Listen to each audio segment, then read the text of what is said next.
Karena berkat dunianya, sehingga pada sore hari ini alhamdulillah kita masih diberikan kekuatan dan kesehatan oleh Allah untuk berkumpul pada Zoom ini ya. Yang mana tujuan dari Zoom ini adalah berbagi pemahaman tentang bagaimana penerapan budaya positif di sekolah kita. Namun sebelum acara kita mulai, Bapak Ibu, adalah kita buka dengan sama-sama melafazkan basmalah. Bismillahirrahmanirrahim. Bismillahirrahmanirrahim. Baik, Bapak Ibu, pada sesi sharing pemahaman tentang budaya positif ini, insya Allah kami akan berbagi berbagi pengalaman mengenai budaya positif. Insya Allah kita akan bagi menjadi 4 bagian. Namun karena ini sudah saya yang memulai, insya Allah kita akan mulai pada pembahasan tentang disiplin positif dan nilai-nilai kebajikan. Izin Bapak Ibu untuk share screen.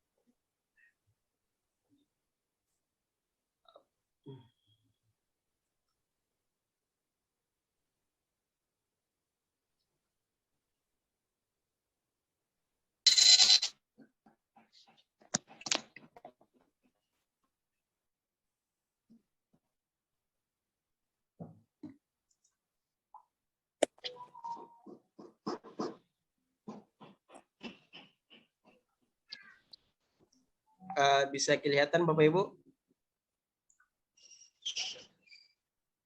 Belum lagi Pak. Belum Pak, Belum ya? belum. Di sini udah muncul ya.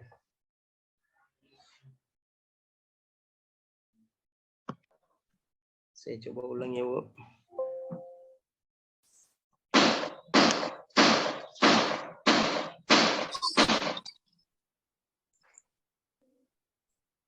Sekarang Bu, udah bisa Bu? Sudah Pak. Sudah.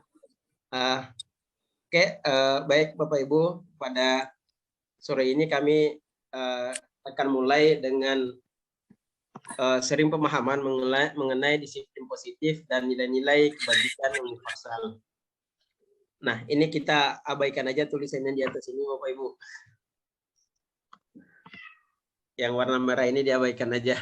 Oke, baik Bapak Ibu, mengenai disiplin positif dan nilai-nilai kebajikan universal ini sangat penting sekali untuk kita pahami sama-sama, karena ini sangat berkaitan erat dengan keseharian kita di sekolah.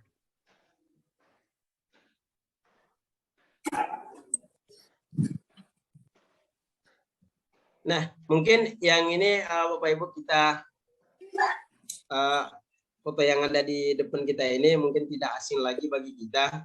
Beliau adalah Bapak Ki Hajar Dewantara, yaitu Bapak Pendidikan Indonesia ya, Bapak Pendidikan Indonesia.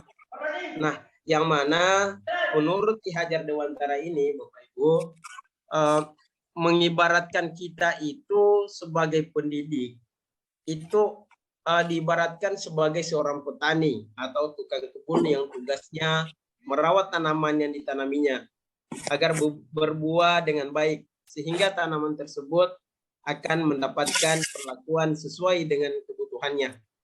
Jadi intinya kita sebagai pendidik itu kita ibaratkan sebagai tukang kebun, yang mana ketika kita menanam tanaman maka kita akan berusaha sekuat tenaga kita agar tanaman yang kita tanam itu bisa tumbuh dengan baik.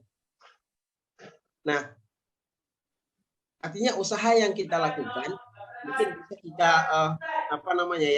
entah itu kita kasih dengan pupuk atau apa gitu ya. Yang penting tanaman yang kita tanam itu bisa kelihatan tumbuh dengan baik dan menghasilkan buah yang baik. Nah, ini gambarannya. Artinya apa? Bahwa kita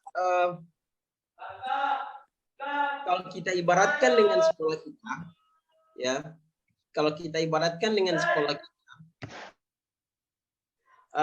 peran kita tadi sebagai tukang kebun itu sekolah kita itu diibaratkan sebagai tanahnya, yaitu tempat menanam tumbuhan, sehingga guru harus mengusahakan sekolah kita jadi lingkungan yang menyenangkan, menjadi menjaga dan melindungi murid dari hal-hal yang tidak baik. Maka dengan demikian karakter murid akan tumbuh dengan baik. Murid akan mampu menerima dan menyerap suatu pembelajaran bila lingkungan di sekelilingnya terasa aman dan nyaman. Namun jika murid merasakan tekanan dari lingkungan, maka proses pembelajaran akan jadi sulit. Intinya bahwa peran kita sebagai pendidik di sini, Bapak Ibu, ini sangat penting untuk bagaimana menciptakan sekolah kita sebagai lingkungan yang nyaman bagi murid kita. Makanya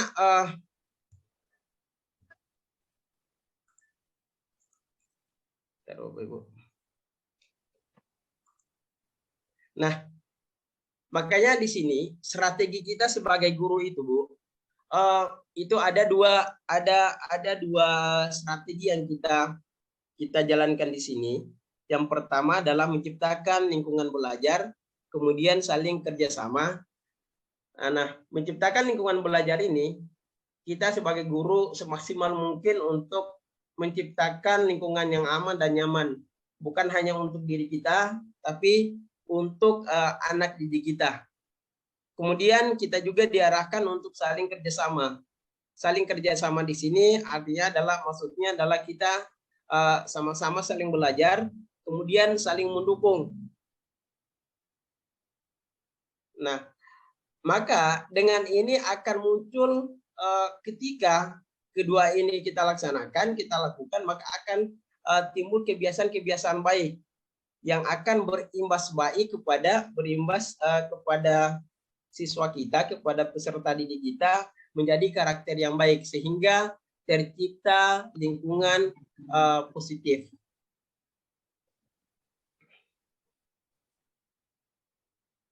Nah, ketika lingkungan positif, maka kita akan semakin gampang, Bu. Kita akan gampang, Bapak Ibu, untuk mewujudkan disiplin positif, untuk menerapkan disiplin positif. Baik itu di antara kita sebagai PTK, sebagai pendidik dan tenaga pendidikan di sekolah kita, ataupun terlebih lagi kepada anak didik kita. Nah,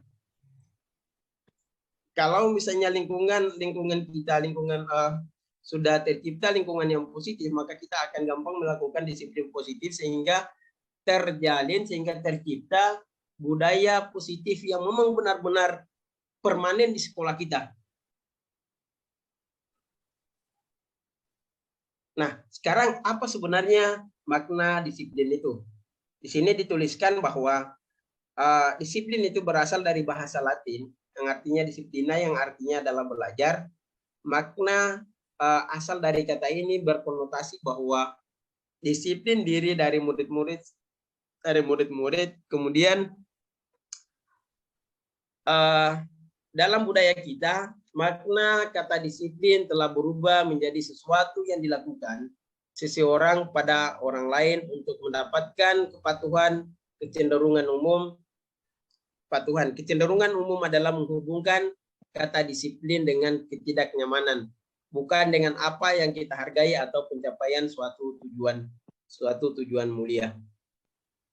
Nah, berkaitan dengan nilai kebajikan, intinya ketika kita menerapkan sebuah disiplin, maka salah satu tujuan utama kita adalah untuk bagaimana kita mencapai nilai-nilai kebajikan yang kita harapkan di sekolah kita.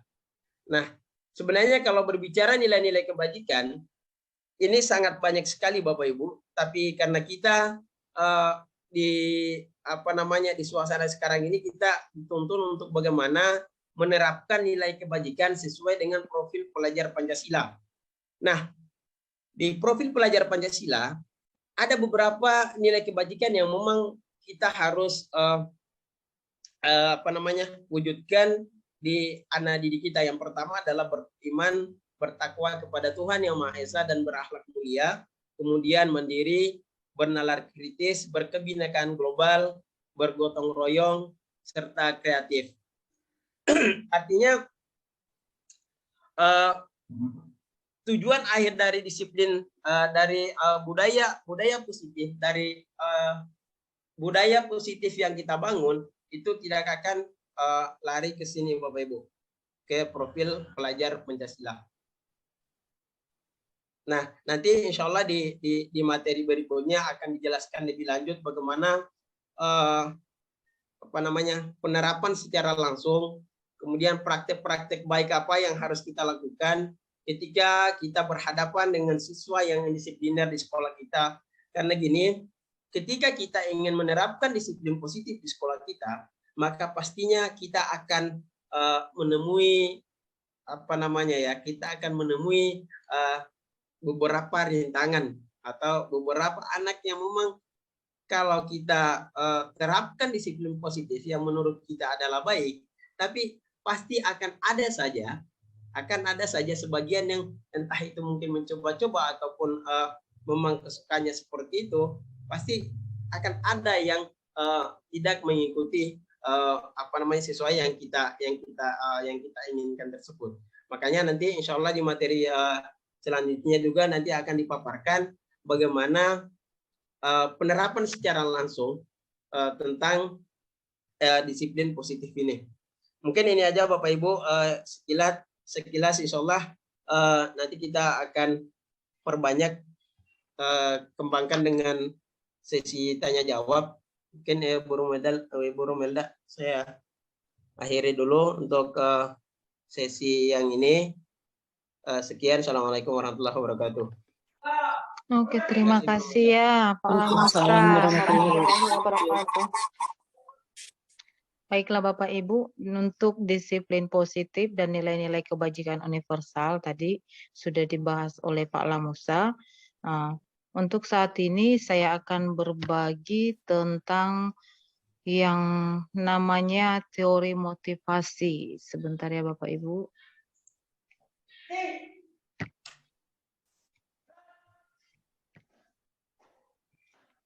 Sudah nampak Bapak Ibu? Sudah ya, nampak? Sudah. Oke. Baiklah. Terima kasih untuk Bapak Ibu semuanya. Sekarang kita mulai.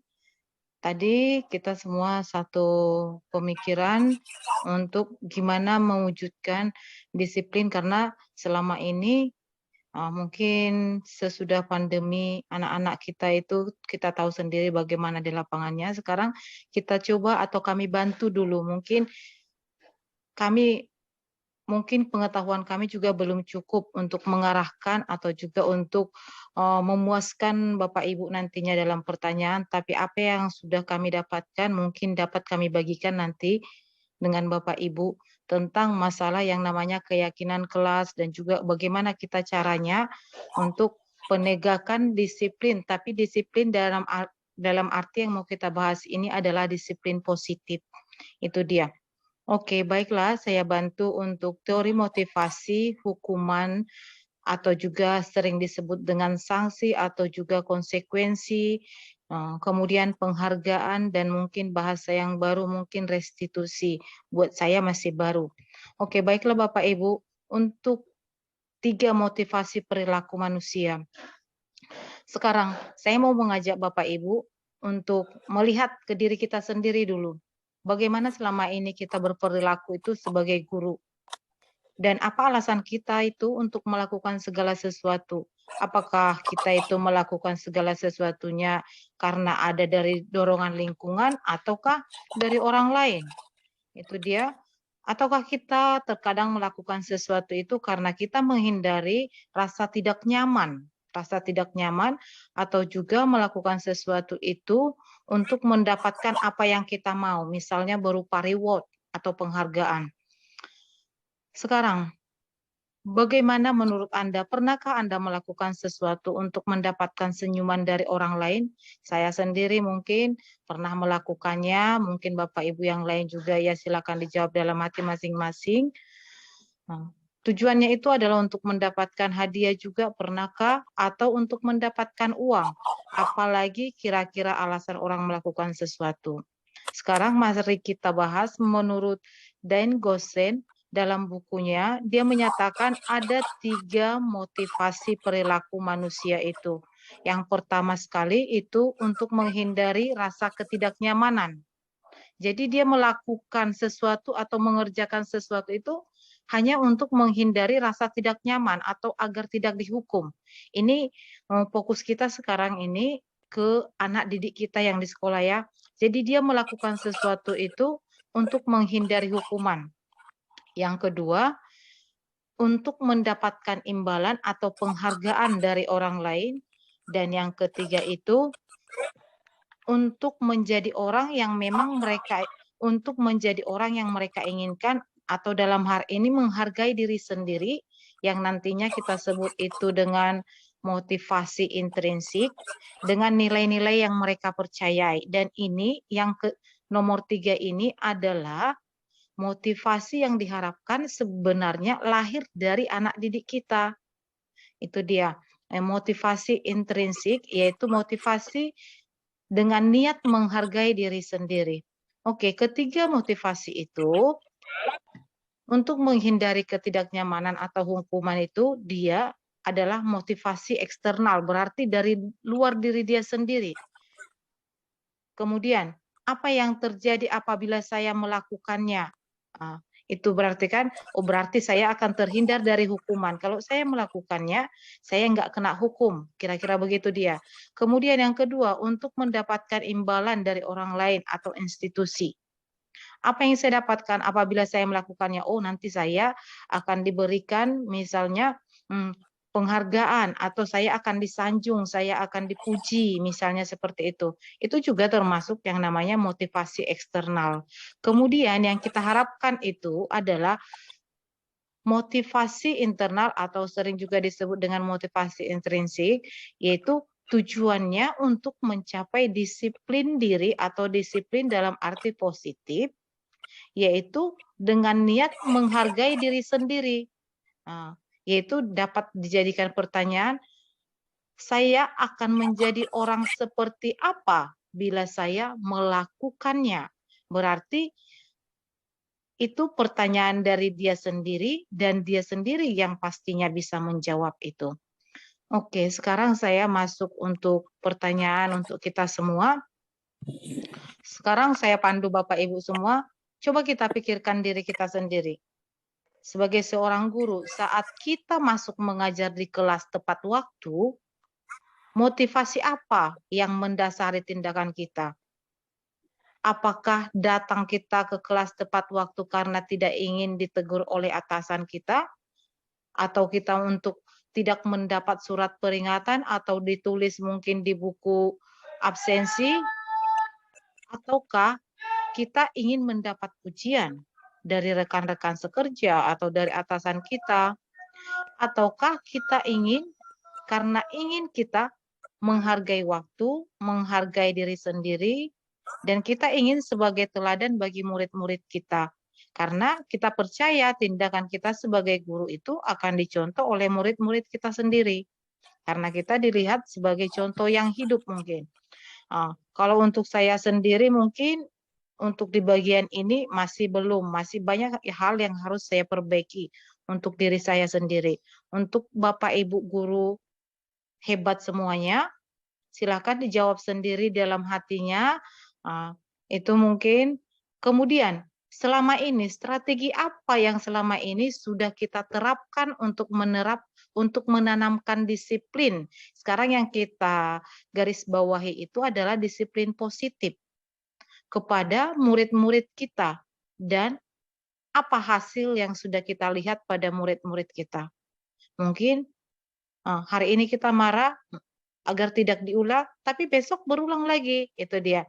Makanya tadi diharapkan itu adalah motivasi yang berasal dari diri dia.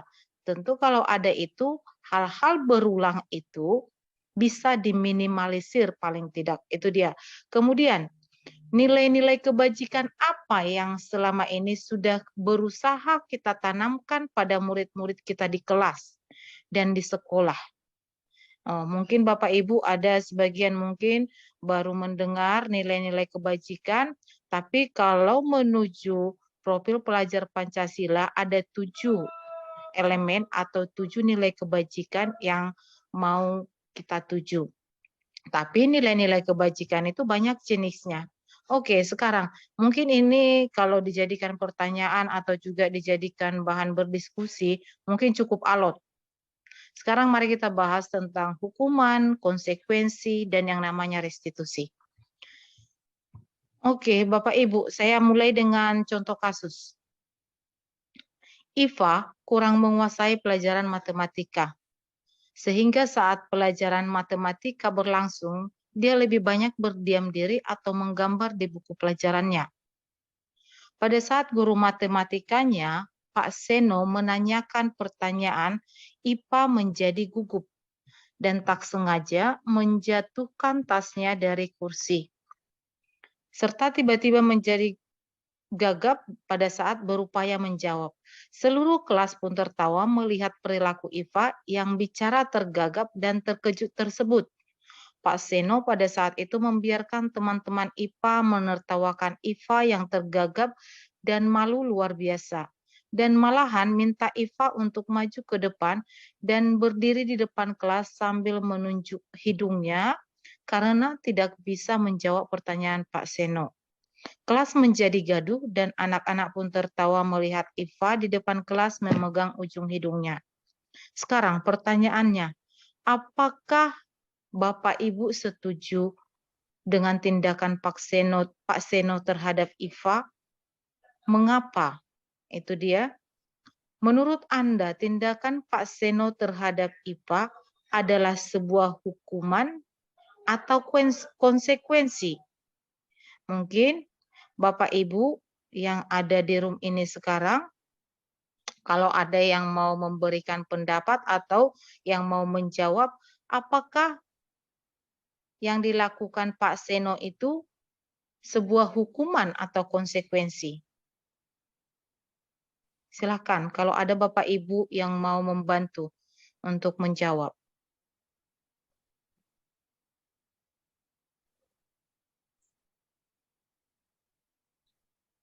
Ada Bapak Ibu? Pas semua kayaknya. Pas kayaknya ya. Oke, baiklah. Berikutnya saya teruskan. Dalam menjalankan peraturan atau keyakinan kelas atau sekolah, bila mana ada suatu pelanggaran, tentu kita menantikan sesuatu. Pasti akan terjadi sesuatu, yaitu misalnya penindakan, ditindak ya. Dan untuk itu kita perlu meninjau ulang tindakan dalam penegakan peraturan atau keyakinan di sekolah kita selama ini. Tindakan terhadap suatu pelanggaran umumnya berbentuk hukuman atau konsekuensi. Sedangkan untuk ini kami perkenalkan yang namanya restitusi. Restitusi itu adalah proses menciptakan kondisi bagi murid untuk memperbaiki kesalahan mereka sehingga mereka bisa kembali kepada kelompok mereka dengan karakter yang lebih kuat lagi. Mungkin Bapak Ibu akan bertanya, mungkin nggak itu? Itu dia. Tapi kami sudah mulai mencoba, juga sudah mulailah untuk penanganan masalah dengan anak, tapi memang efeknya lumayan. Walaupun tidak bisa langsung kita lihat perubahannya atau dapat kita ukur misalnya dalam bentuk persentase, tapi perubahan itu ada.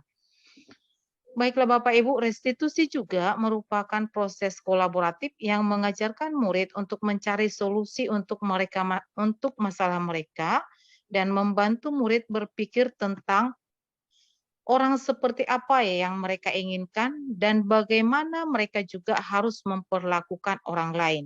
Itu dia. Salah satu di dalam restitusi itu adalah kita harus memikirkan orang lain, tidak hanya diri kita sendiri. Itu dia, nanti kita lihat apa kelebihannya.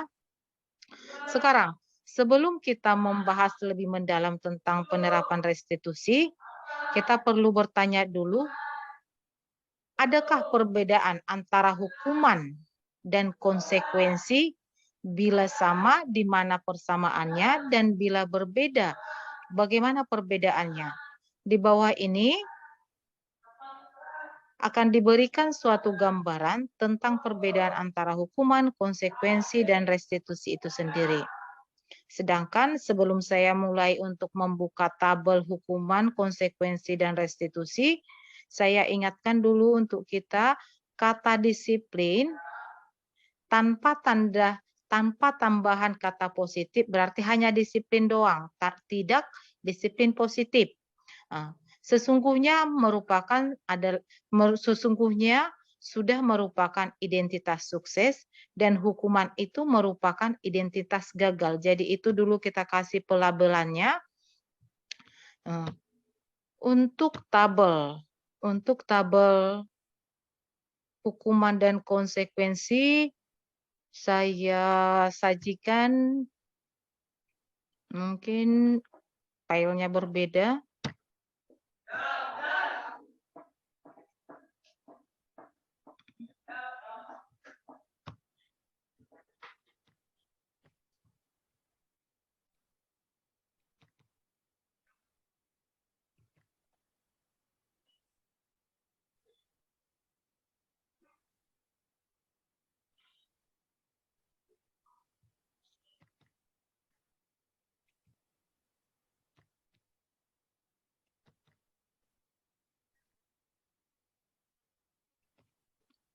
Waduh, bentar ya Bapak Ibu.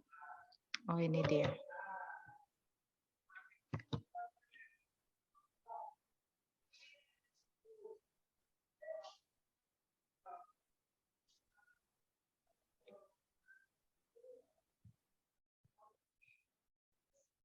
Bisa nampak Pak Lamusa?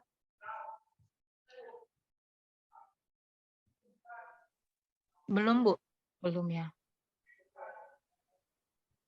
Belum nampak, Bu. Belum nampak.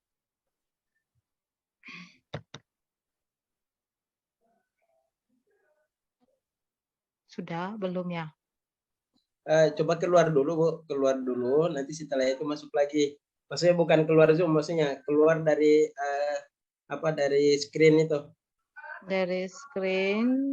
Oke, bentar ya Pak. Stop screen dulu.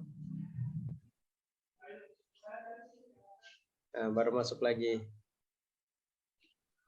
Sebentar.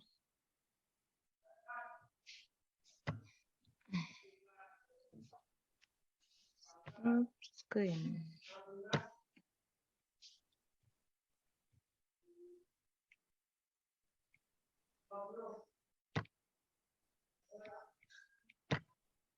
Ini bisa Pak? Udah Bu. Oke. Ini dia Bapak Ibu. Saya bantu untuk menunjukkan yang mana disebut dengan identitas gagal dan identitas sukses tadi.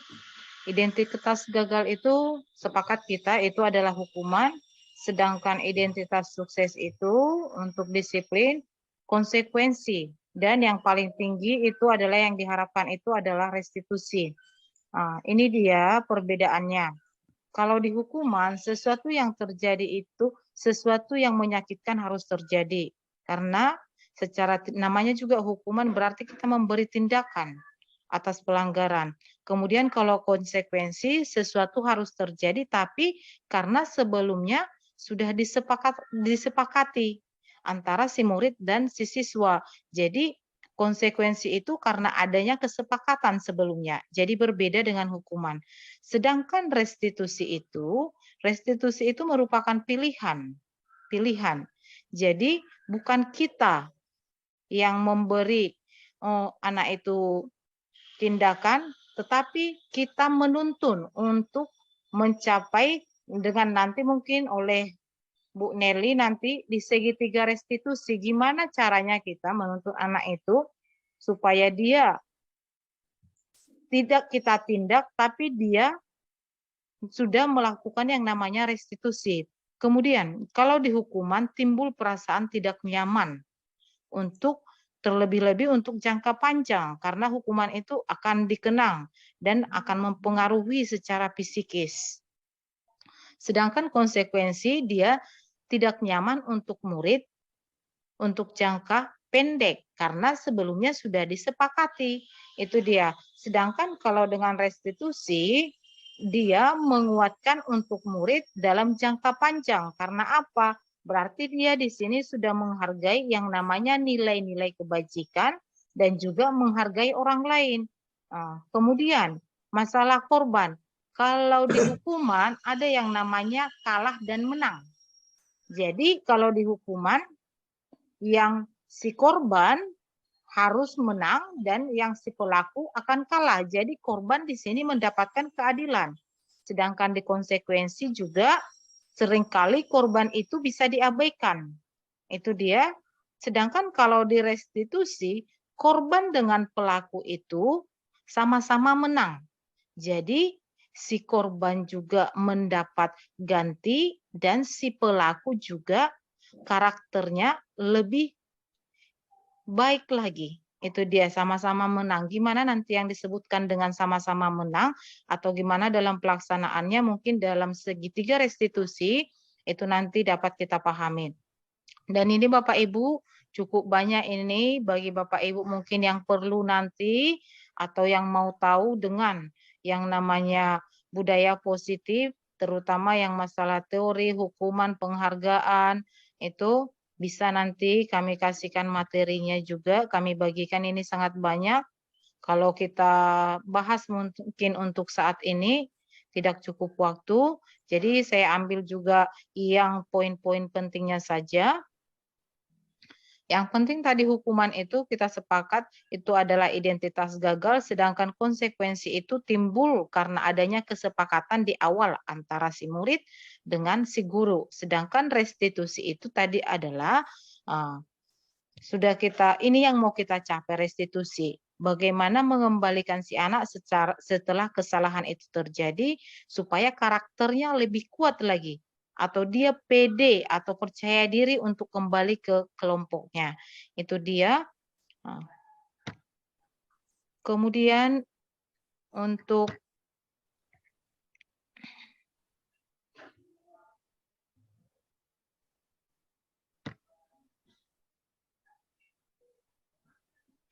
berikutnya, sebentar ya Bapak Ibu.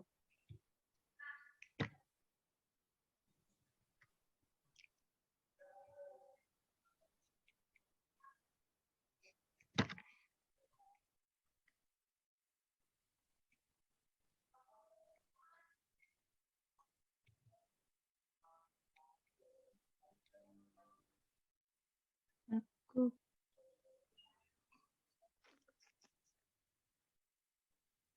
kehilangan kayaknya ini Pak Lamusa. Belum bisa jadi apa nih nak, materi apa?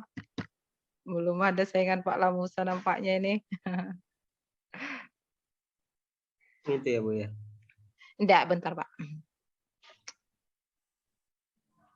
Ini sebentar.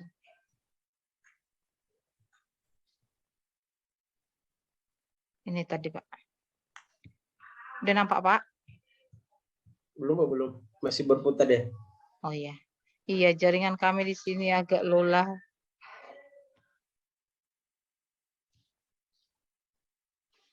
Bisa Pak? Belum Bu, masih mutar.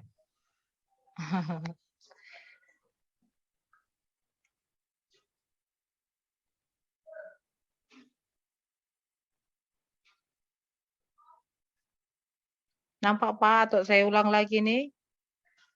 Ini masih mutar ya Bu, belum jalan ini. Bu Nelly, nampak Bu Nelly?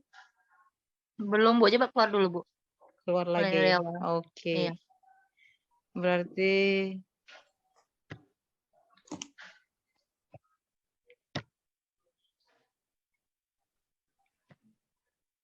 kalau ini dapat? Oke, Iya. udah. Oke. Terima kasih. Baiklah Bapak Ibu, berdasarkan bagian di atas tadi, maka bisa kita ambil kesimpulan dulu bahwa hukuman itu biasanya bersifat tidak terencana atau tiba-tiba.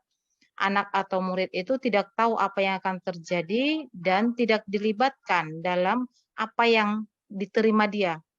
Hukuman itu bersifat satu arah dan dari pihak guru yang memberikan. Murid hanya menerima suatu hukuman tanpa melalui suatu kesepakatan atau pengarahan dari pihak guru, baik sebelum atau sesudahnya. Hukuman yang diberikan itu bisa berupa fisik maupun psikis, di mana murid atau anak itu akan disakiti oleh suatu perbuatan kita ataupun dengan kata-kata. Sementara disiplin dalam bentuk konsekuensi sudah terencana atau sudah disepakati sebelumnya, tadi sudah saya singgung, sudah dibahas dan disetujui oleh murid dan guru. Umumnya bentuk konsekuensi dibuat oleh pihak guru atau sekolah dan murid sudah mengetahui sebelumnya konsekuensi yang akan diterima dia bila terjadi pelanggaran. Jadi pada konsekuensi murid tetap dibuat tidak nyaman tapi hanya untuk jangka pendek. Kemudian konsekuensi biasanya diberikan berdasarkan suatu data yang umumnya dapat diukur. Misalnya, contohnya nih, setelah 3 kali tugas tidak diselesaikan pada batas waktu yang diberikan, atau murid melakukan kegiatan di luar kegiatan pembelajaran, misalnya mengobrol, atau maka murid tersebut akan kehilangan waktu bermain dan harus menyelesaikan tugas karena ketertinggalannya. Peraturan dan konsekuensi yang mengikuti ini sudah diketahui sebelumnya oleh murid, maka sikap guru di sini sebagai monitor untuk melihat apa yang dilakukan atau apa yang dikerjakan oleh anak murid. Itu dia. Oke, Bapak Ibu boleh memanfaatkan kolom chat. Silakan memanfaatkan kolom chat. Ayo kita sama-sama melihat ini ada beberapa tindakan kita, tindakan seorang guru. Silakan Bapak Ibu untuk memilih apakah ini termasuk hukuman atau konsekuensi. Contohnya, mencatat 100 kali di dalam buku kalimat saya tidak akan terlambat lagi karena terlambat datang ke sekolah. Silakan Bapak Ibu boleh memanfaatkan kolom chat untuk mengisi apakah ini hukuman atau konsekuensi. Kalau boleh dikasih nomornya ya, 1 titik misalnya hukuman atau 1 titik H boleh. Kemudian yang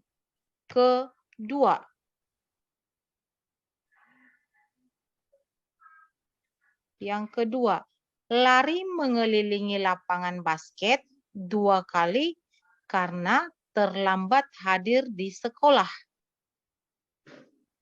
Yang ketiga, murid diminta untuk push up 15 kali karena tidak menggunakan masker ke sekolah. Yang keempat,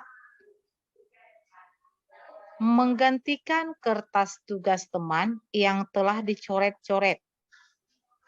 Yang kelima, membersihkan tumpahan air di meja tulis karena tersenggol pada saat belajar.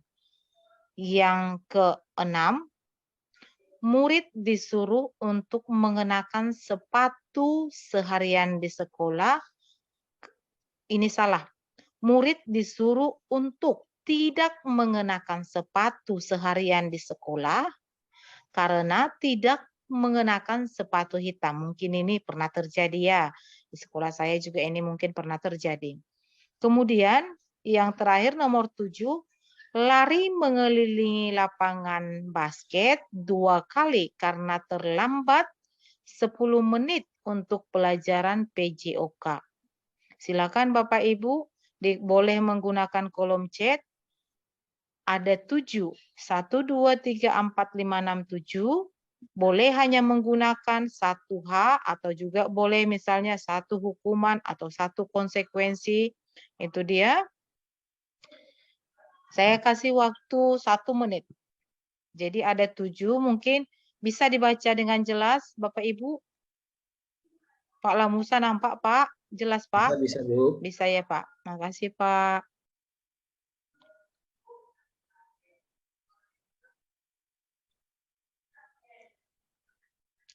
Oke, terima kasih Bapak Ibu. Mudah-mudahan sudah ya. Dari ke-7 ini atau dari yang sering kita lakukan ini, mari kita lihat manakah yang termasuk hukuman dan mana yang termasuk konsekuensi. Nah, ini dia saya kasih bocorannya. Silakan Bapak Ibu sendiri tadi melihat apa yang Bapak Ibu pilih. Nah, ini enggak ada juaranya ya. Cuma kita di sini sama-sama berbagi saja. Kalau mau bertanya misalnya sebentar lagi sesinya. Tapi ini dia antara hukuman dan konsekuensi tadi. Ini. Mencatat 100 kali atau sering dulu ya waktu SD kita sampai 1 halaman, 1 buku itu adalah jenis hukuman. Lari mengelilingi lapangan basket itu juga hukuman karena terlambat. Disuruh push up juga itu adalah hukuman. Tapi menggantikan kertas kawan yang telah dicoret-coret itu konsekuensi karena berarti ada konsekuensinya yang harus ditebus dia. Itu dia, ini dia jawabannya. Silakan Bapak Ibu lihat benar atau salahnya pemahaman kita lagi tentang yang mana dia konsekuensi, mana hukuman. Itu dia. Oke. Saya rasa saya cukupkan untuk itu sekarang. Dari yang kita lakukan antara hukuman dan konsekuensi, akibatnya ini. Ini dia akibatnya. Ini diambil dari buku Diana Gosen.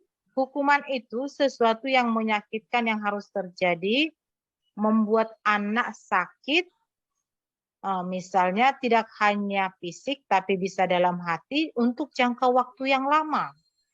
Anak jadinya membenci kedisiplinan dan hukuman itu bersifat memaksa dan seringkali kalau sudah tingkatannya paling tinggi atau sudah misalnya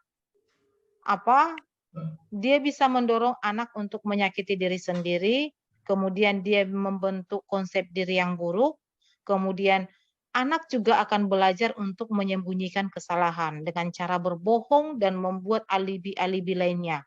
Itu dia kan. Dan hukuman itu juga akan menimbulkan marah dan rasa bersalah, dipermalukan dan merasa tidak dihargai. Beda dengan konsekuensi. Konsekuensi itu tadi karena disepakati ya. Sesuatu memang harus terjadi. Dia harus menerima. Kemudian membuat anak merasa tidak nyaman tapi jangka waktu pendek.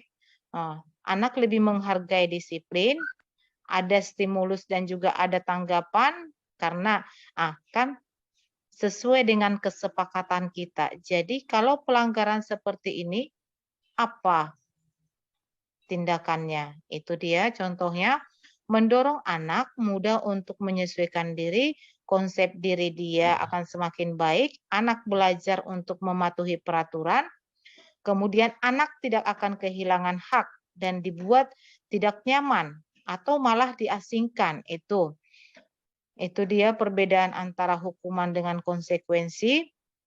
Kemudian ini dia yang menarik. Dihukum oleh penghargaan. Kadang kita sering memberikan reward atau ada ya percakapan sekarang itu apakah misalnya juara kelas itu dianggap sebagai efeknya itu gimana gitu. Itu lagi banyak juga perbincangan, tapi untuk kasus kita ini coba kita lihat masalah dihukum oleh penghargaan. Contoh kasusnya Ibu Anas, guru kelas 2 SD, mendapat masalah. Murid-muridnya tidak bisa tertib berdiri antri depan pintu kelas dan selalu berebutan masuk ke dalam kelas setelah jam istirahat usai. Ini tentunya sangat mengganggu proses pembelajaran di mana kelas tidak dapat mulai tepat waktu karena Ibu Anas sibuk menenangkan murid-muridnya untuk waktu yang cukup lama. Akhirnya Bu Anas berpikir cepat, mengandalkan stiker bintang. Setiap murid-muridnya akan masuk kelas usai jam istirahat, Bu Anas akan mengiming-imingi muridnya dengan stiker bintang. Siapa yang dapat berdiri lurus dan berbaris rapi antri di depan pintu, dapat bintang dari Bu Anas.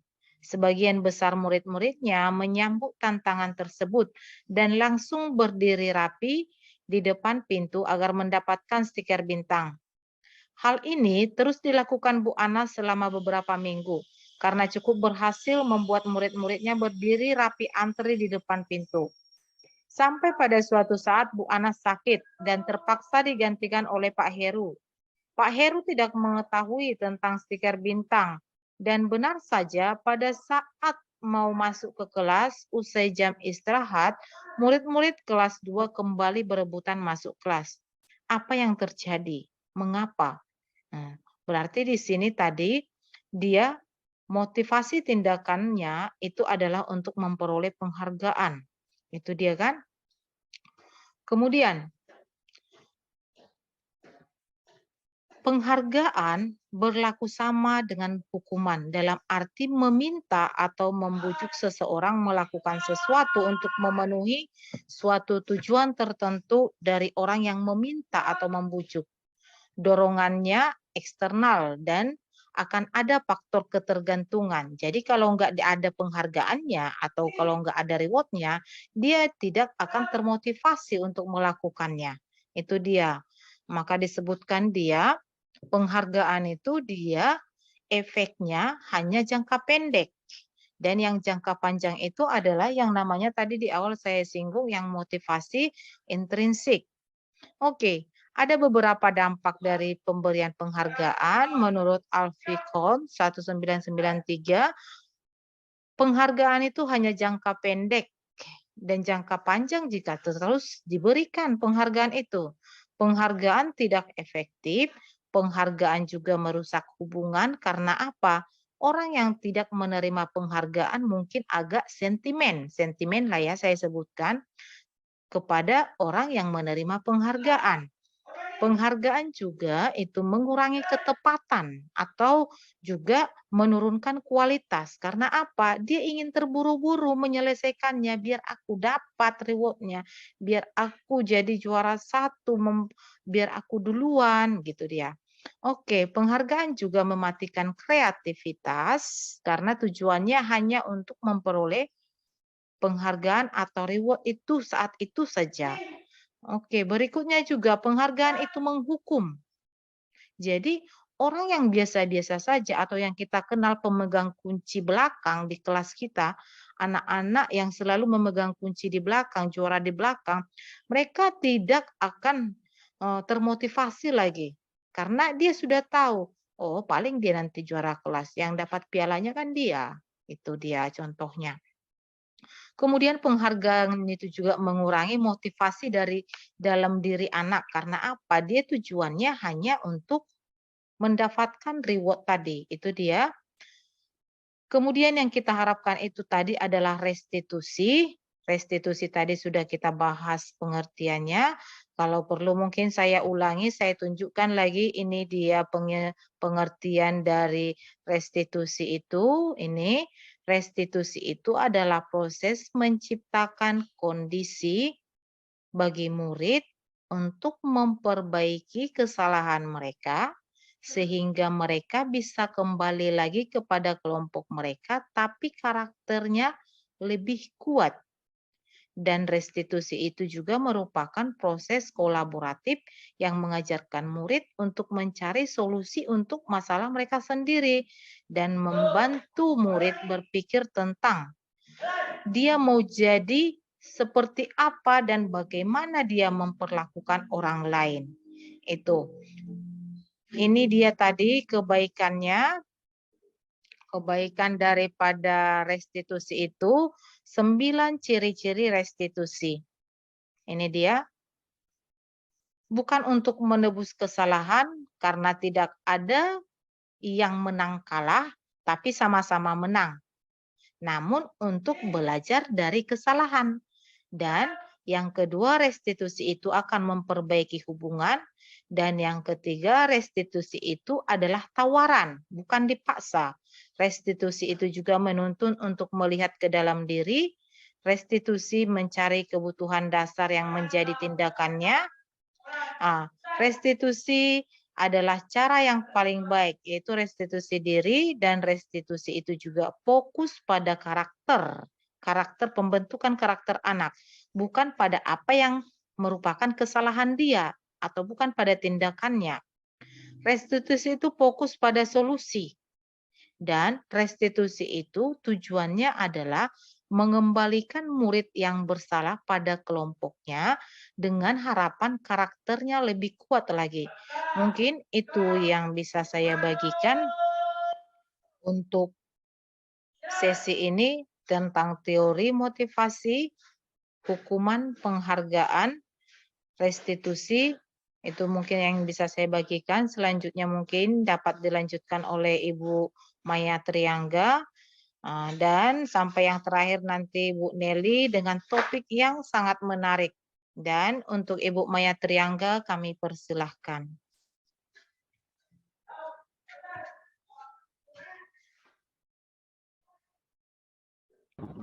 Baik Ibu Romelda, terima kasih. Oke kawan-kawan, semoga masih semangat. Ini sharing kita sampai yang nanti terakhir adalah Ibu Nelly.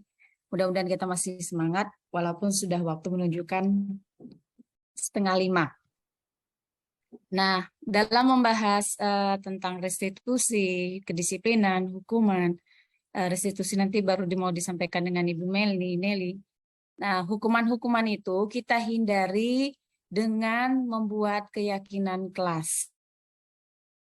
Keyakinan kelas ini bisa dibangun dari guru mata pelajaran ataupun wali kelas itu sendiri. Di dalam kelas itu, jadi kata-kata yang hukuman berupa kalimat-kalimat negatif, itu kita hindari menjadi kalimat positif dengan meyakini kelompok di dalam kelas.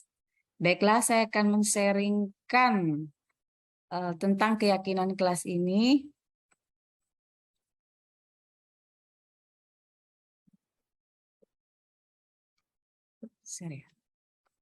Kelihatan? Oke, Kelihatan, Bu. Bu. Kelihatan. Oke.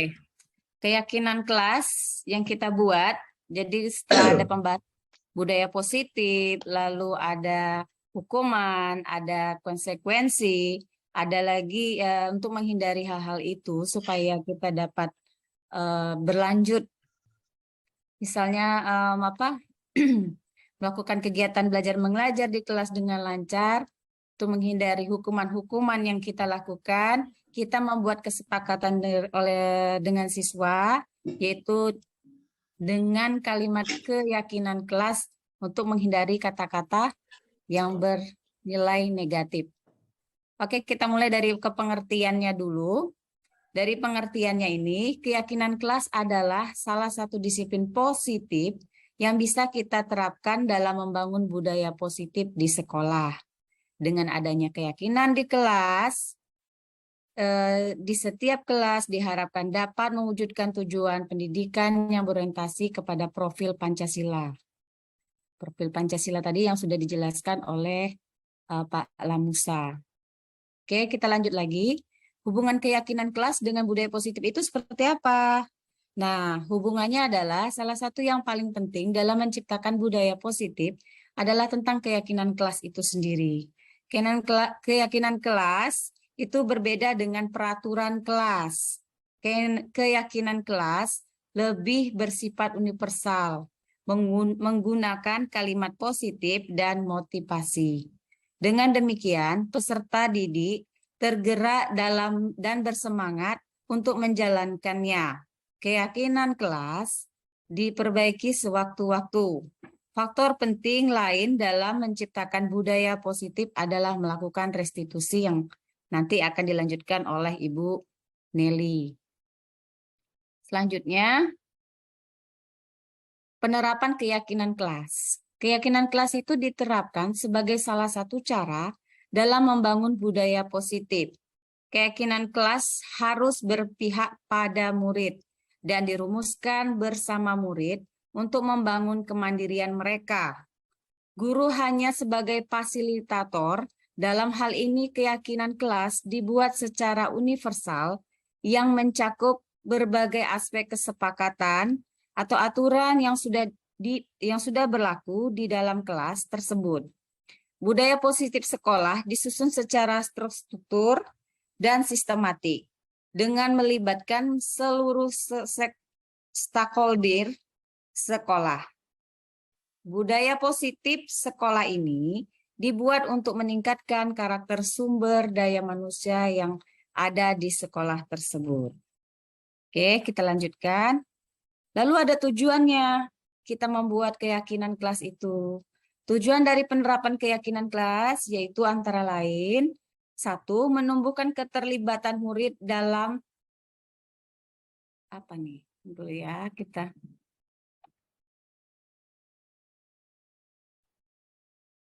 keterlibatan murid dalam membentuk keyakinan kelas untuk mencapai kelas impian bersama guna pembelajaran yang efektif. Kedua, mewujudkan merdeka belajar berpihak pada murid. 3. Menciptakan komunikasi segala arah antara guru dan murid-murid. 4. Membiasakan budaya dan disiplin positif. Disiplin positif itu yang untuk menghindari kata-kata negatif tadi, kita menggunakan disiplin positif. Yaitu biasanya kita menghindari kata hukum dengan konsekuensinya. Lalu setelah tujuan keyakinan kelas tadi, ada harapan setelah kita membuat keyakinan kelas tadi. Harapannya seperti apa? 1. Terciptanya komunikasi harmoni antara guru dan siswa. Hal ini menjadi pengalaman baru bagi para siswa, khususnya dalam kelas. Ini ada contohnya kelas bahasa Inggris untuk kasus ya Bu, Pak. Untuk mengemukakan pendapat mereka tentang kelas impian yang mereka harapkan. Kedua, terlihat dan terasa motivasi belajar siswa meningkat setelah mereka diajak berdiskusi terkait hal-hal positif untuk membangun budaya dan disiplin positif. Jadi kalau kita membuat keyakinan kelas, ketika anak itu tidak melakukan apa yang kita sampaikan, seperti kasus yang disampaikan Ibu Romelda tadi, itu salah satu kasusnya. Itu kalau ada disiplin, ada keyakinan di kelas, kita bisa mendisiplinkan anak itu dengan keyakinan kelas tadi, berupa aturan-aturan dalam mengajar kita sendiri. Tapi yang bernilai positif, bukan yang menghukum. Kalau menghukum kan kita menyakiti siswa itu, sedangkan kalau konsekuensinya kita bertanya kepada siswa bagaimana kalau kesalahan yang dia buat tadi, dia mengambil konsekuensi apa yang terbaik untuk dirinya, untuk kita, dan untuk teman-teman di dalam kelas tersebut. Kebutuhan dasar manusia dan dunia berkualitas. Nah, hubungannya apa? Nah, dari keyakinan kelas tadi, kita mengharapkan anak-anak tadi menelurkan kebutuhan dasar manusia dan dunia yang berkualitas. Kita berharap dari keyakinan kelas tadi, anak setelah dia punya aturan dalam belajar atau di kelas itu, anak itu menjadi lebih positif, lebih baik setelah di luar kelas. Dan hukuman-hukuman yang ada selama ini yang kita lihat itu kita harapkan berkurang. Walaupun tidak bisa kita hentikan secara cepat, itu semua butuh proses. Lalu, pengertian kebutuhan dasar manusia. Kebutuhan dasar manusia kita tahu itu seperti makan, keamanan, cinta, merupakan hal yang penting untuk bertahan hidup dan kesehatan. Hierarki kebutuhan manusia mengatur kebutuhan dasar dalam 5 tingkatan prioritas. Tingkatan yang paling dasar atau yang pertama meliputi kebutuhan fisiologis seperti udara, air, makanan. Tingkatan yang kedua meliputi kebutuhan keselamatan dan keamanan. Itu semua kebutuhan dasar manusia. Kita sudah tahu itu. Lalu hubungannya ke siswa seperti apa nantinya? Itu dapat diterima, disayang, bisa, traveling, atau senang, atau bebas. Biasanya diterima dan disayang itu kita harapkan itu di dalam keluarga dan orang tua. Muncul dari sana lalu ke bisa, itu pengimbasan materi yang kami sampaikan ini ke rekan-rekan guru semua. Mudah-mudahan yang kami sampaikan ini bisa mengimbas apa yang kami terima, bisa diserap, bisa diterima dengan teman-teman sekalian. Terus traveling kita sudah tahu semua Bu ya. Kalau kita, apa istilah zaman sekarang, healing. Ya. Lanjut, kebutuhan dasar manusia tadi yang diterima, disayang, kebutuhan Anda terkait dengan kebutuhan dasar diterima dan disayang terpenuhi dengan adanya dukungan atau motivasi. Jadi kalau kita diterima dan disayang itu ada dukungan atau motivasinya, cinta, kasih sayang, dan kepedulian terutama dari orang-orang yang terdekat dengan kita seperti suami, anak, maupun orang tua.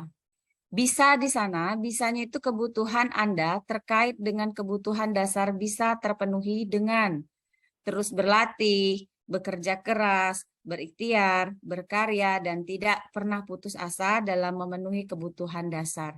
Di sini bisa kita sampaikan juga ke murid kita bahwa kebutuhan dasar manusia itu seperti apa, dan ada 4 tadi, kita bisa sampaikan ke murid kita supaya mungkin hatinya tergerak. Kita harapkan tuh hati dia tergerak untuk melanjutkan nilai-nilai positif yang kita sampaikan kepada mereka. Kebutuhan dasar selanjutnya adalah senang. Senang itu kebutuhan Anda ataupun saya terkait dengan kebutuhan dasar senang terpenuhi dengan menghibur diri melalui traveling sehingga dapat menyegarkan pikiran dan menimbulkan rasa kesenangan. Ya kita tahu Bu ya, kadang keseharian kita mengajar, kita suntuk, kadang kita merasa jenuh. Memang ada halnya kebutuhan dasar manusia itu adalah bersenang-senang.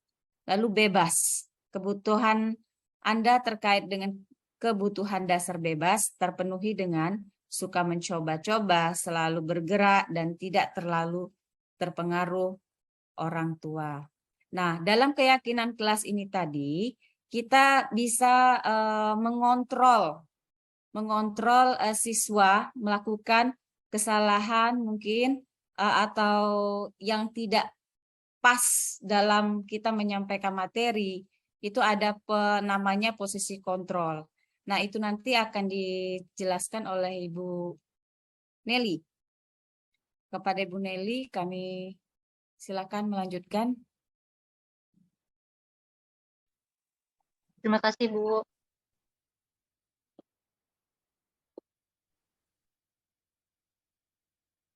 Gimana keluarnya ini? Di bagian bawah Bu, bagian bawah ada yang merah, di situ warna merah. Tunggu dulu ya. Paling bawah, paling bawah. Merah. Ada Bu? Belum nampak, Pak. Ada di situ stop screen namanya. Diklik ya? Oh, Ah, ada ya. Tunggu. Jadi ketahuan kan WA-nya. Udah lama. Bu Nelly, silakan. Ya. Bu Melda bisa tolong di-share materi saya.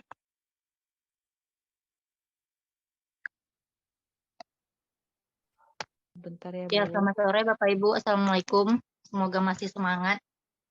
Di sini saya menjelaskan tentang 5 posisi kontrol dan segitiga restitusi. Ini kayaknya singkat aja karena tadi udah banyak dibahas. Bu Melda sebelumnya udah bahas juga. Jadi di sini saya akan membahas tentang posisi kontrol kita sebagai guru. Jadi di sini yang kita pelajari, posisi kontrol itu ada 5. Jadi yang paling rendah yaitu penghukum, yang kedua itu pembuat rasa bersalah, yang ketiga itu kita bertindak sebagai teman, yang keempat itu sebagai pemantau, dan yang kelima yang paling tinggi itu sebagai manajer. Nah, pertama saya akan menjelaskan tentang posisi kontrol kita sebagai guru yang bertindak sebagai penghukum. Nah, seorang penghukum ini biasanya dia menggunakan hukuman yang fisik maupun verbal. Ini sering kita temukan ya. Orang-orang yang menjalankan posisi penghukum ini senantiasa mengatakan bahwa sekolah memerlukan sistem atau alat yang dapat lebih menekan murid-murid lebih dalam lagi. Guru-guru ini biasanya kalau marah ke siswa pasti nadanya tinggi. Terus nanti matanya melotot, jari-jarinya nunjuk. Ini pasti sering kita temukan dulu zaman kita sekolah, mungkin kita pasti pernah menemukan guru yang model begini. Atau mungkin sekarang kita udah jadi guru, mungkin kita pasti menemukan rekan kita yang seperti ini. Atau bahkan mungkin diri kita sendiri mungkin yang bertindak seperti ini. Jadi ini bisa jadi mungkin refleksi untuk kita, apakah sikap kita ini udah benar gitu. Jadi guru sebagai penghukum ini biasanya kalau marah-marah pasti ya udah ikuti aturan saya gitu. Kamu selalu salah, selalu kamu yang salah gitu. Misalnya siswanya datang terlambat masuk ke kelas. Selalu aja terlambat, selalu terlambat. Padahal kita mungkin nggak tahu kenapa penyebabnya, kenapa siswanya datang terlambat, masuk kelas terlambat, mungkin dia dari WC atau dia mungkin belum selesai makan di kantin gitu. Nah, ini posisi kontrol sebagai penghukum ini kita usahakan atau semoga tidak terjadi atau semoga tidak ada sikap ini di diri kita sebagai guru. Gitu. Nah, selanjutnya hasil dari penghukum ini kita akan lihat bahwa muridnya ini nanti akan bersifat dendam. Dia akan dendam sama kita, bahkan mungkin dia bisa bersikap agresif gitu. Bisa jadi sesudah kembali duduk, siswa itu pas masuk kelas sudah dimarahin, dia duduk, murid tersebut mungkin akan coret-coret buku, mungkin atau meja tulisnya dicoret, atau mungkin lebih buruk lagi pulang sekolah, dia bisa memecahkan ban motor atau ban mobil guru yang tadi memarahi dia di kelas. Gitu. Jadi sikap ini agak bahaya karena dia marahnya dia langsung keluar, bukan dipendam gitu. Jadi mungkin kita bisa mengontrol diri kita supaya tidak menghasilkan perbuatan-perbuatan yang seperti ini. Nah, yang kedua, guru yang bersikap sebagai pembuat rasa bersalah. Nah, pada posisi ini biasanya guru itu akan bersuara lebih lembut. Dia membuat rasa bersalah akan menggunakan keheningan yang membuat orang lain itu merasa tidak nyaman. Dia membuat siswa itu dirinya itu biasanya merasa bersalah. Siswa yang dia marah itu merasa oh iya ya mungkin ini salah saya ya. Gitu. Jadi rendah diri. Biasanya guru kata-kata yang keluar dari sini itu dengan ada suaranya yang halus, yang ya tidak menunjukkan kemarahan sama sekali, tapi dia misalnya mengeluarkan kata, "Duh ibu kecewa sekali sama kamu, kok bisa sih kamu masuk kelas terlambat? Kan kamu udah janji sama ibu." Gitu. Berapa kali ibu kasih tahu kamu masuk kelas itu tepat waktu, jangan terlambat. Gimana coba kalau kamu gini terus misalnya? Ibu kecewa atau mungkin orang tua kamu bisa kecewa kalau tahu kamu kayak gini. Gitu. Nah, ini adalah posisi guru yang meletakkan dirinya sebagai membuat rasa bersalah. Membuat rasa bersalah ini bukan kepada dirinya, tapi kepada siswanya. Siswa yang dia perlakukan seperti ini akan merasa dirinya, oh iya ya, saya bersalah ya. Gitu. Nah, apa dampaknya dari sini? Siswa ini akan merasa bersalah. Bersalah itu telah mengecewakan gurunya. Terus siswa akan merasa menjadi orang yang gagal dan tidak sanggup membahagiakan orang lain. Kadang-kala sifat seperti ini lebih berbahaya dan dari sikap penghukum, karena emosi akan tertanam. Nah, ini tadi yang saya jelaskan sebelumnya, seseorang yang memendam emosinya ini akan lebih bahaya ketika tiba-tiba suatu hari nanti dia meledak mungkin, daripada orang yang kalau marah ya udah langsung keluar marahnya. Tuh. Terus murid tertekan seperti ini tiba-tiba bisa meletus. Nah, ini tadi, siswa tiba-tiba bisa meletus dan bisa menyakiti dirinya atau mungkin orang lain. Tuh. Nah, termasuk yang ketiga, posisi guru sebagai teman. Ini mungkin sering kita temui ya di sekolah. Pada posisi ini, dia tidak akan menyakiti muridnya, namun akan tetap berupaya mengontrol murid melalui persuasi. Posisi teman pada guru bisa negatif, bisa juga positif. Terus positif di sini berupa hubungan baik yang terjalin. Nah, ini bagus ya, sebenarnya guru dan murid itu bisa dekat, itu bagus. Tapi tetap ada batasannya. Nah, guru di posisi teman ini menggunakan hubungan baik dan humor untuk mempengaruhi siswanya. Misalnya tetap dengan suara yang lembut, ayolah nak, bantulah demi bapak atau demi ibu. Ayo, kamu ingat ya, ibu pernah bantu kamu loh. Kamu berarti kamu juga harus bantu ibu. Nah, itu berarti ada di sini istilahnya simbiosis mutualisme. Apa yang kita lakukan ke murid, kita mintanya murid juga lakukan itu ke kita gitu. Terus ada lagi, ya sudah kali ini tidak apa-apa, nanti ibu bereskan. Nah, hal negatif di sini adalah nanti hal negatif dari posisi teman ini bila suatu saat nanti gurunya sebut tidak membantu, misalnya kita nih udah biasa nih membantu siswa, tapi suatu hari nanti kita nggak bantu, terus kita lepas tangan karena kita udah capek mungkin udah nyerah dengan dia. Jadi siswanya pasti mikir, loh bukannya kita ini dekat ya Bu, bukannya sebelumnya Ibu selalu bantu saya ya. Nah ini akan menghasilkan rasa kecewa, akan bikin siswanya jadi kecewa, terus nggak mau lagi berusaha. Terus kalau kita misalnya ketemukan di sekolah siswa yang dia dekat dengan hanya satu guru atau dengan 2 guru. Kenapa ya siswa ini dekat dengan guru A tapi tidak dekat dengan saya gitu.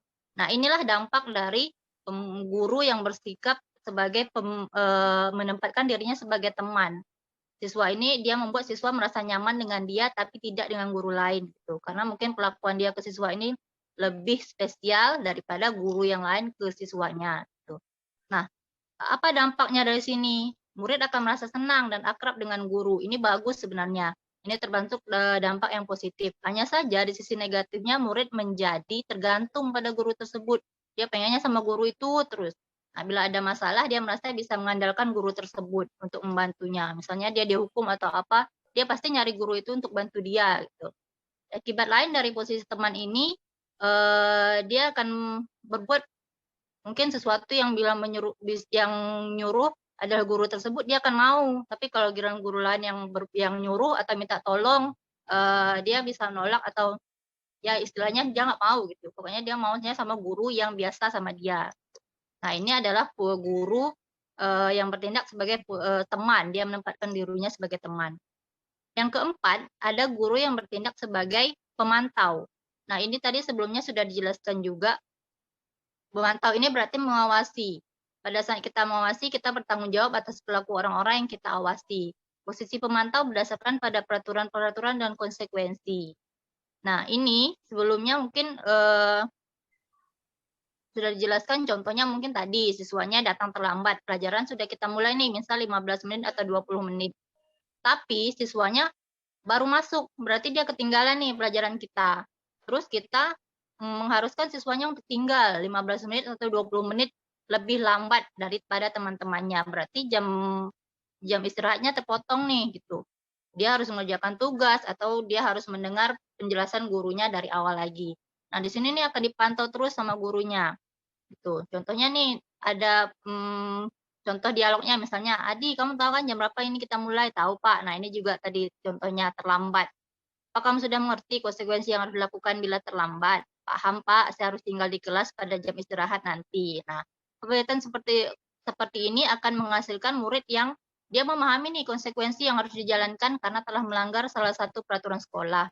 Itu guru tidak menunjukkan nih suatu emosi yang berlebihan, dia tetap baik, dia tetap menunjukkan sisi ramahnya sebagai guru, dia tidak marah, dia tidak membuat siswa itu merasa bersalah. Siswa itu tetap dibuat tidak nyaman, tapi dengan harus tinggal di kelas pada jam istirahat. Sementara siswa-siswa atau teman-temannya yang lain istirahat, tapi dia tetap di kelas dengan mengerjakan tugas. Di sini guru harus tetap mantau aja terus, atau dia. Tapi nanti kalau misalnya gurunya udah pergi, nah dia akan bertindak lagi mungkin yang awalnya ada guru dia rajin mengerjakan tugas, tapi begitu ditinggal gurunya sebentar, mungkin ini kita sering ya, kalau misalnya kita ada kegiatan atau ada tugas di luar, mungkin kita tinggalkan siswa kita di kelas, pasti ada beberapa yang rusuh gitu mungkin. Ada beberapa yang meninggalkan kewajibannya dalam mengerjakan tugas. Nah, yang terakhir, posisi kontrol sebagai manajer. Posisi kontrol sebagai manajer ini yang paling tinggi ya Bapak Ibu. Mungkin tidak semua dari kita bisa melakukannya. Posisi manajer ini berkaitan dengan materi selanjutnya itu segitiga restitusi. Nah, posisi manajer ini posisi di mana guru bersama murid-muridnya mempertanggungjawabkan perilakunya. Di sini saya akan langsung aja, misalnya nih kita kasih contoh. Ini kita masuk ke segitiga restitusi. Ada murid Bapak Ibu mungkin yang berkelahi. Misalnya si A dan si B berkelahi. Si A memukul si B sampai berdarah, sampai bajunya sobek, mungkin sampai kotor di lapangan. Nah, ketika melihat itu, mungkin kita pasti pikirnya, oh ini si A pasti salah nih, gitu. Kita pasti manggil si A dan mungkin kita bisa bertindak sebagai penghukum, sebagai pembuat rasa bersalah, atau dan sebagainya sebelumnya. Sebelum kita masuk ke posisi manajer ini. Nah, setelah itu, ketika kita memanggil siswa itu, ketika kita bertindak sebagai manajer, kita harus, apa yang harus kita lakukan? Yaitu ketika kita manggil dia, kita harus melakukan yang namanya menstabilkan identitas. Apa yang harus kita lakukan? Yaitu setiap orang pasti pernah melakukan kesalahannya. Kita bisa kasih dulu kesempatan ke dia untuk dia menenangkan diri. Sambil kita memberikan pengertian. Wajar kalau kamu marah. Mungkin tadi si B melakukan sesuatu yang bikin si A marah, sehingga amarah si A ini keluar dan menyebabkan si B terluka mungkin. Nah, di sini sikap guru yang bertindak sebagai posisi controlling manager ini adalah kewajibannya adalah untuk bukannya mewajarkan tapi memberikan pengertian kalau ya kita sebagai manusia itu wajib atau manusiawi lah kita marah gitu. Terus yang pernah mungkin kita bisa juga kasih pengertian yang pernah melakukan ini bukan kamu aja gitu. Tapi nah ketika masuk ke validasi tindakan yang salah, ketika kita mulai masuk ke memberikan pengertian ke perbuatan dia yang salah, nah disinilah kita bisa mungkin memberikan pengertian kalau ada cara lain yang lebih efektif daripada memukul temannya, daripada menyebabkan kerusuhan, daripada berkelahi. Nah, tentu di sini mungkin kita bisa berikan pengertian, kamu tentu punya alasan mengapa melakukan itu. Nah, kita tanyakan dulu, jangan langsung marah. Di posisi manajer ini, dia harus memvalidasi dulu selain kita mewajar atau memberikan pengertian manusiawi atau wajar kamu marah, nggak apa-apa kamu marah, tapi kamu tetap bersalah. Nah, di sini Ibu mau tahu nih, apa kira-kira penyebab kamu tadi memukul B. Nah, di sinilah kita akan tahu apa sebabnya. Ketika kita sudah tahu sebabnya, kita mungkin tidak akan terlalu memojokkan A. Mungkin si B juga salah, tapi si A juga lebih salah. Gitu. Nah, setelah kita masuk di validasi tindakan yang salah ini, si A ini akan tahu dia salah. Dia sudah menerima kalau memang dia salah. Nah, ketika itu kita bisa masuk ke tahap selanjutnya, yaitu menanyakan keyakinan. Nah, disinilah kita bisa tadi sebelumnya dibahas oleh Bu Maya, sebelumnya kita sudah bahas tentang keyakinan kelas. Nah, siswa ini pasti punya keyakinan kelasnya masing-masing. Dia pasti punya, kita sama siswa pasti punya aturan kita masing-masing. Nah, disinilah kita bisa menanyakan ke siswa, apakah perbuatan dia ini sudah benar? Apakah perbuatan dia ini sudah sesuai dengan keyakinan kelas yang sudah kita buat? Atau apakah perbuatan kamu ini tidak menyalahi aturan atau norma atau peraturan sekolah yang sudah kita buat, keyakinan kelas yang sudah kita setujui gitu.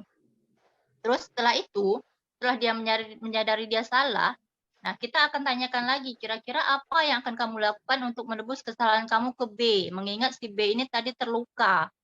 Nah mungkin kalau si A menjawab, saya akan minta maaf Bu, apakah cukup dengan minta maaf? Nah, kita tanyakan lagi si A, apakah cukup dengan minta maaf? Kalau si A merasa minta maaf tidak cukup, nah kita tanyakan lagi, kira-kira apa solusinya? Bukan kita yang memberi solusi, tapi mereka yang mencari solusinya sendiri. Gitu. Mereka mencari solusi, kira-kira selain minta maaf, apa yang harus dia perbuat dengan A, apa yang kira-kira bisa menebus perbuatan dia tadi dengan A, selain meminta maaf. Nah, itulah salah satunya contoh proses penerapan segitiga restitusi ini. Dimulai dari tadi kita memvalidasi identitas, yaitu contohnya dengan bersikap bukan menormalisasi, tapi ya memberikan pengertian kalau marah itu wajar, bukan dia sendiri yang pernah berbuat seperti ini. Tapi kita harus juga menyadarkan. Nah, setelah itu masuk ke validasi tindakan yang salah, dia tahu dia salah. Setelah dia tahu dia salah, nah kita minta dia apa yang harus dia perbuat. Bukan kita yang memberi solusi, tapi dia yang mencari solusinya sendiri. Nah, itu lebih kurang penjelasan saya tentang 5 posisi kontrol dan segitiga restitusi. Mungkin setelah mendengarkan ini, kita sebagai guru bisa merefleksi ya Bapak Ibu, bisa mengingat-ingat lagi kira-kira kita di sekolah ini selama ini gimana. apa yang sudah kita perbuat dengan siswa kita kalau dia melakukan kesalahan. Kira-kira apakah selama ini saya bersikap sebagai penghukum ya, atau apakah saya sebagai pembuat rasa bersalah mungkin, atau saya sebagai teman, saya sebagai pemantau, atau mungkin selama ini memang saya sudah bersikap sebagai manajer. Wah, maksudnya sudah bagus sekali Bapak Ibu kalau kita bisa bersikap sebagai manajer dalam menangani kasus siswa kita di sekolah. Mungkin kalau saya pribadi ini masih belum terlalu bisa saya terapkan, tapi akan saya coba karena ini akan sangat baik sekali untuk diri kita dan siswa kita ke depannya. Nah, itulah dari tadi beberapa penjelasan tentang disiplin positif dari kami. Mungkin ada Bapak Ibu yang bertanya, saya kembalikan ke Pak Lamusa atau Bu Romelda. Sekian, terima kasih.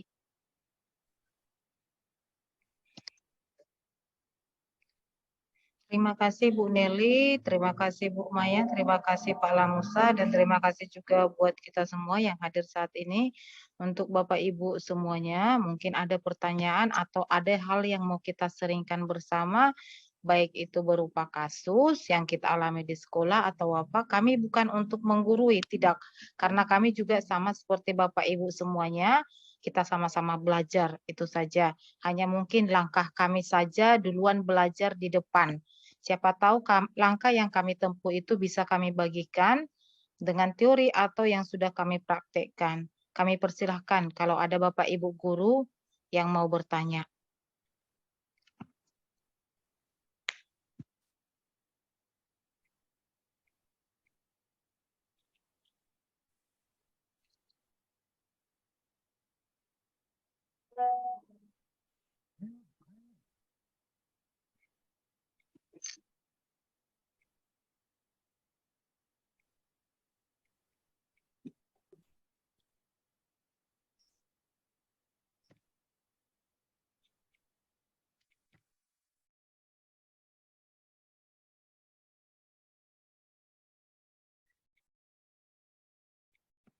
Ada Bapak Ibu?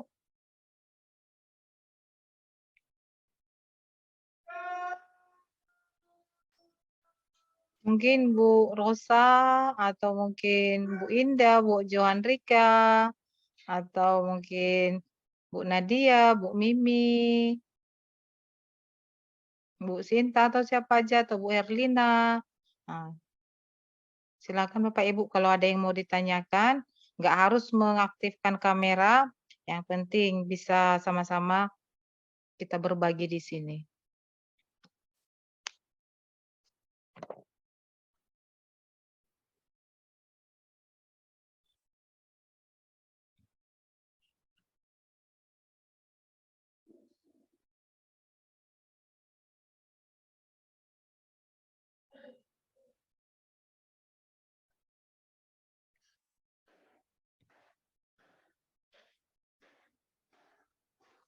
Mungkin ada yang sinyalnya nggak bagus. Iya. Boleh di kolom chat ya, Ibu-ibu.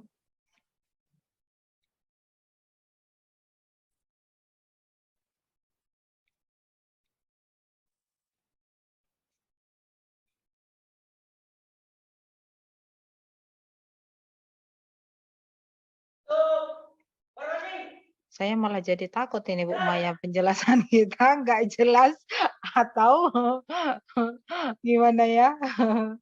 Mungkin waktu juga, Bu. Iya juga ya, udah sore ya. Ya. Jadi kalau nanti ada pertanyaan apa yang menyusul, boleh kami sharekan lagi.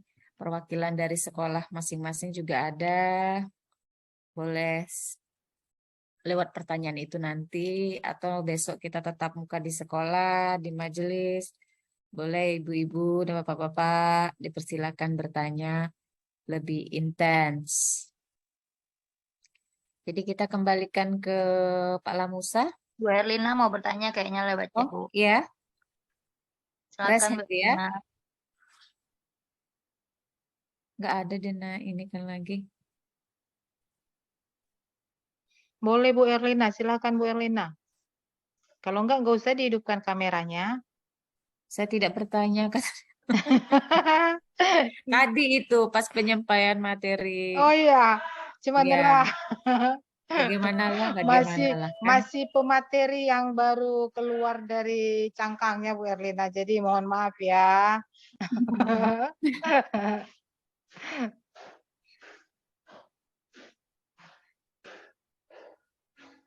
Oke, Boleh Bu silakan Bu, Erlina, silakan Bu, lewat silakan. chat atau Chat langsung pun suara. boleh. Kayak nunggu SMS dari pacar nih. Ayo Bu. Atau Bapak Ibu mungkin siapa tahu ada kasus misalnya gitu kan. Kalau dari yang kami praktekkan itu sih segitiga restitusi itu bagus loh. Tapi bukan saya promosi ya ini, bukan mau menjual barang ini ya. Tapi bagus. Apalagi kalau misalnya anak tengah emosi betul itu kan. Misalnya gitu, seperti yang dikatakan Bu Nelly tadi, kita mulai dengan menstabilkan identitasnya. Itu. Apa nih ya? Seperti apa yang dijelaskan tadi, kita rasa semuanya mungkin kita udah pernah kita lakukan. Jadi pertanyaannya apa nih? Kita tunggu aja ya. Yang pertama tadi, yang pasti menstabilkan identitas dulu ya, Bu Nelly ya. Gimana nah itu nggak emosian mungkin kan? Nah, seperti hukuman dan konsekuensi ya, dan yang lain. Apa nih?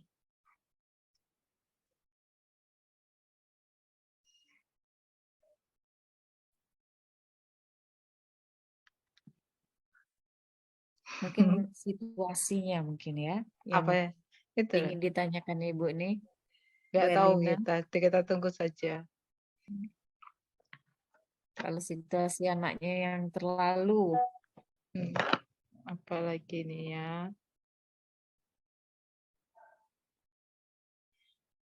Tapi apa yang kita lakukan kadang ada murid-murid yang tidak dapat bisa terima. Oh, ya seperti kondisi. hukuman dan seperti hukuman, konsekuensi dan yang lain. Tapi apa yang kita lakukan kadang ada murid-murid yang tidak bisa menerima. Istilahnya banyak yang kekang. Nah, udah Mungkin ini. maksud Bu Erlina kalau dikasih hukuman atau konsekuensi mungkin nggak terima gitu. Iya, konsekuensi nggak bisa terima dia gitu ya. Udah ini. Ayo Bu Nelly, kupas. Saya yang kupas ini, Kupas lah. Bu Romelda lah dulu ya. Maaf ya, karena sinyal tak Mungkin kalau bagus, jadi tak bisa komunikasi langsung. Oke, mudah-mudahan ya sesuai dengan apa yang Ibu harapkan ya. Mungkin tadi sudah ada perbedaan antara hukuman, konsekuensi, ataupun sanksi, dan juga restitusi. Tapi kadang mungkin kalau yang Ibu bilang ini tidak bisa terima ini, mungkin di tingkatan konsekuensi ya. Kalau di tingkatan konsekuensi itu berarti sudah disepakati sebelumnya antara si guru dan si siswa. Kalau dia juga masih belum paham atau tidak bisa menerima yang namanya konsekuensi dari perbuatan atau konsekuensi dari pelanggaran yang dia lakukan, tidak bisa paham juga, mungkin pemahamannya lagi yang kurang, Bu. Mungkin misalnya kalau pada di awal-awal tahun ajaran baru, perlu kita yang namanya mensosialisasikan. Kesepakatan itu dibuat di awal dan disosialisasikan. Siapa tahu yang misalnya pikirannya yang lagi tertinggal di rumah hari ini, besok sudah dibawa pikirannya, atau juga dalam waktu misalnya seminggu atau kita ambil waktu dalam bulan-bulan pertama kita sosialisasikan dulu kesepakatan atau misalnya tadi yang menjadi keyakinan di dalam kelas pembelajaran Ibu. Kalau begini ini konsekuensinya. Tapi sekarang yang diharapkan itu ada lagi di atas konsekuensi, yaitu kita menggunakan kata restitusi.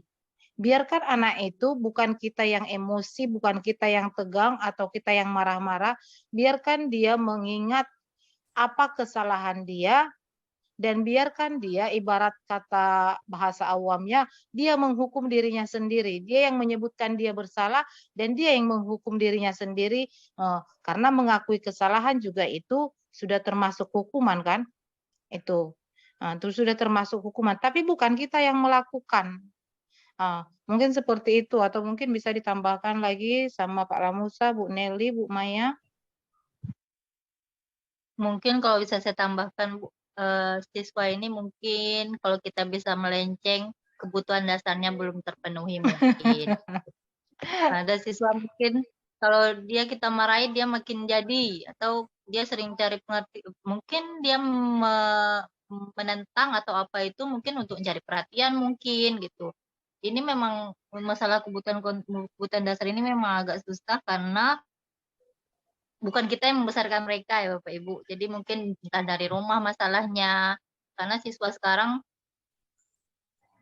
yang namanya etika atau apa itu memang agak kurang. Jadi memang agak berat, apalagi siswa SMA ya, SMA SMK udah besar, udah keras kepala, udah susah.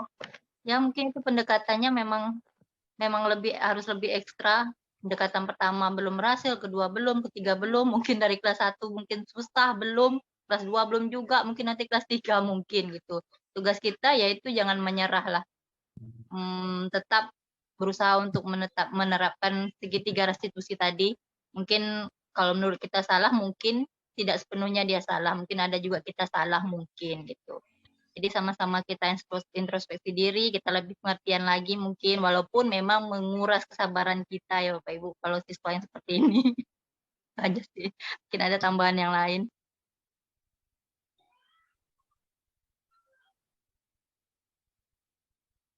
Bapak Ibu kalau udah ikut guru penggerak pasti mungkin bukan saya ini ya, mindsetnya pasti udah berubah. Awalnya kita juga gitu, pasti kesal ya siswa yang kenapa sih dia harus gini, kenapa harus gini gitu.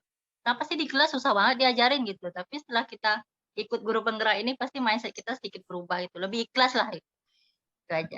Bukan ikhlas Bu Nelly, yang ianya kita juga menjaga kesehatan pribadi biar panjang umur, tetap berprasangka baik, itu aja ya. Iya. Tetap positif. Iya. Biar panjang umur. Oke, kalau misalnya Bu Erlinda juga tidak terpuaskan, nanti kita buka lagi meja ya Bu ya. Siapa tahu kan karena terhalang, karena terhalang gitu komunikasi kita, jaringan nggak lancar kan. Iya, sambil makan ayam geprek atau bakso unta juga nanti boleh.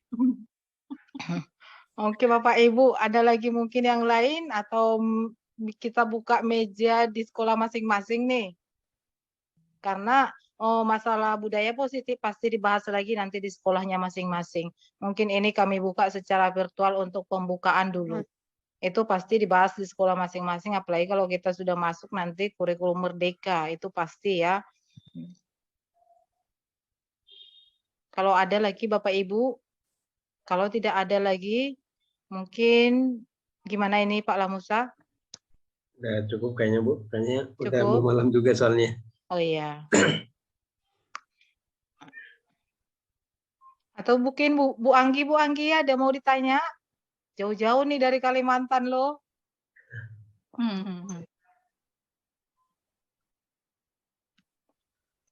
Sinyal mungkin Bu. Iya.